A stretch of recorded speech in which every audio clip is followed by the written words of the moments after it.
So the issue I'm facing is I work with a diverse student body of students from different type of courses, and they come to us to get how to write an essay or how can I improve my essay.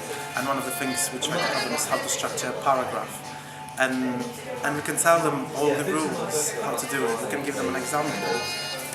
But I always feel like they say they've got the model, they can do it, but I feel like they're going away with not really knowing that they're getting the actual point and idea of it. So I was wondering how I could give them an example which relates to them, because I might be working with students from sport and science, I might be working with students from contemporary arts.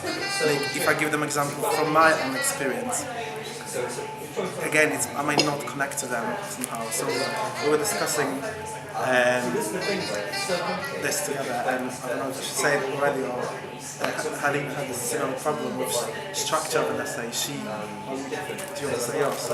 So what I would like to do is to help students structure their essays to the very best of their ability, and I don't think they do when they get it. So, and they get a lot of help. We give them a lecture on it, we give them a tutorial with a PowerPoint on how to write their assignment, but it doesn't really link to that.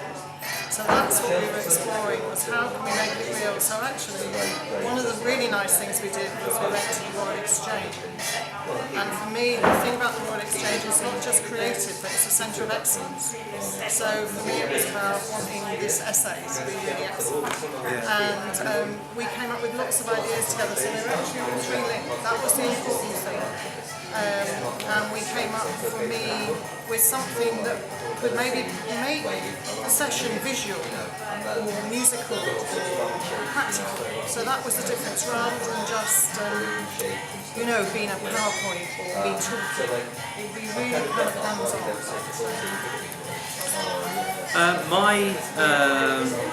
My concept related to trying to get the students to think about their education as a whole. Recently I've given them a quote to consider in classes, and the quote is from the fashion designer Paul Smith, and he goes round his work and writes lots of notes on post-it notes.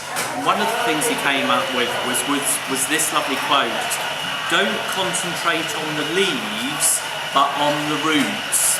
I've actually asked students to interpret what this means to themselves, and in a couple of the groups I worked in, the students came back with some really philosophical ideas that made them think about the fact that although assignments were very important to them, and that could be considered to be the leaves, ultimately they have to concentrate on their root structure to make certain that they've got all the skills and all the experience to then allow themselves to blossom in the future.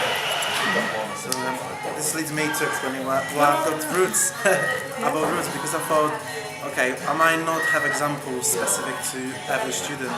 I've got to maybe create my own story I can tell them. So I thought, we thought about having a campaign, and we had lots of different conversations was going everywhere, like a tree growing.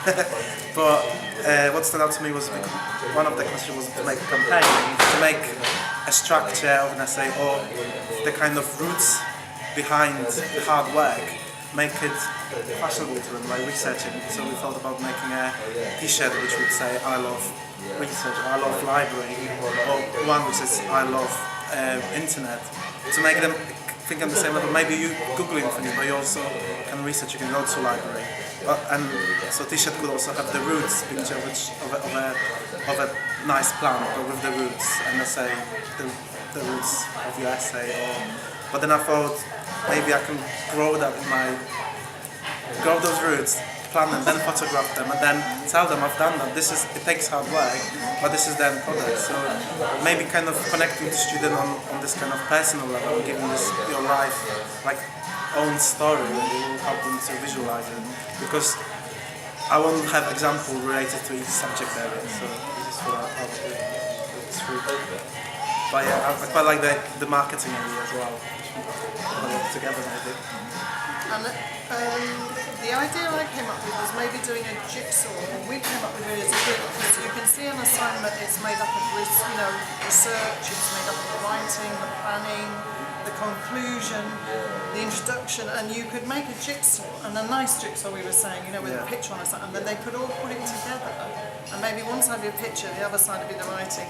So we couldn't find anything in the pound shop that kind of went with it, but this was kind of stack of bricks, which was the same principle really, that you kind of stack stuff up, and if you pull out the Harvard referencing, it will pull down.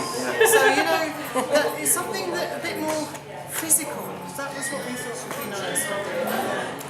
The final thing that we discussed about was this. We thought about this kind of idea of this plant and perhaps these beautiful blooms. We came up with the idea of the plant feeder. This actually, I'd not thought of it. It's yourself who'd mentioned it, and I thought, well, that's a really nice idea about the fact that the students are the plants with the root systems, and we are the feeder. But what we didn't want to do was give this to the students in a very kind of boring way in this horrible jar. What we wanted to do as educators was this. Hold on just one moment. How about Horticare? Rose and shrub feeder. This will feed your roots.